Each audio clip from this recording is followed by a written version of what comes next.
Chief Tommi Lyter, Pensacola Police Department. We're talking about the drone program. We mentioned it at a meeting with some IHMC personnel, and their eyes lit up. And it just started from that first meeting, and then the partnership with IHMC developed. We used to have helicopters, and it just got cost prohibitive to have a helo on standby all the time and pilots on standby. The nice thing about the program we're rolling out is we don't have one officer with one drone who's on call. They're actually patrol officers. They'll have the drones with them in the vehicles with them, so they'll be readily accessible. We modeled it after our canine now. We have canine handlers that are driving around with their dog, and when they need them, they're right there for them. With the drone program, the idea is to have one in service 24 hours a day, every day. These drones will allow us to take advantage of unique opportunities to improve safety. Successful drone operations will involve a lot of training and having a drone platform that can survive mistakes, recover, and continue on in the mission. Of course, I'm really focused on our officers. Drone technology makes our job exponentially safer. We have a barricaded suspect. 2 weeks ago, the only way to solve that problem is to send a 6-man SWAT team in.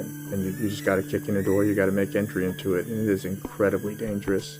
So this is what I envision our drone program for. That drone will make it much easier to locate them, much safer. I keep saying the safety, but that is the overriding reason why I invested the money and the time into the drone program, is it will make our job safer. Part of living in Pensacola is we're surrounded by water. We've had a couple drownings here relatively, recently, and it's hard for us. We're not lifeguards.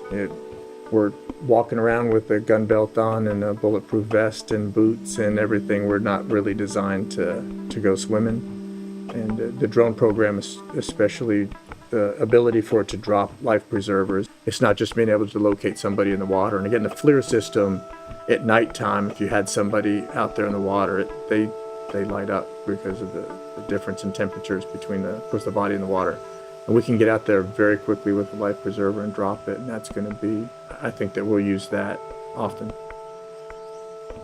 Even the outdoor drone with missing persons, and it makes it easier, but if we're chasing armed suspects, we do that unfortunately often in our job. Surprisingly enough, we have a lot of undeveloped areas along Scenic Highway.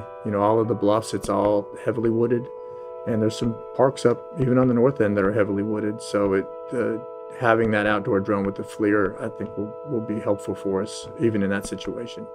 It's so much easier and so much safer for us. And I think that's a big part of our drone program, is it makes our job safer.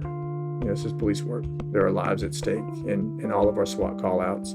Even the canines, when we're tracking these guys, these are life or death decisions, and you want as much information as you can when you make those decisions. And the drones provide that situational awareness. It will exponentially improve the information that they have at the time. Of course, I'm really focused on our officers, but I certainly believe that it'll help with civilians, with victims, and I do think it'll save lives.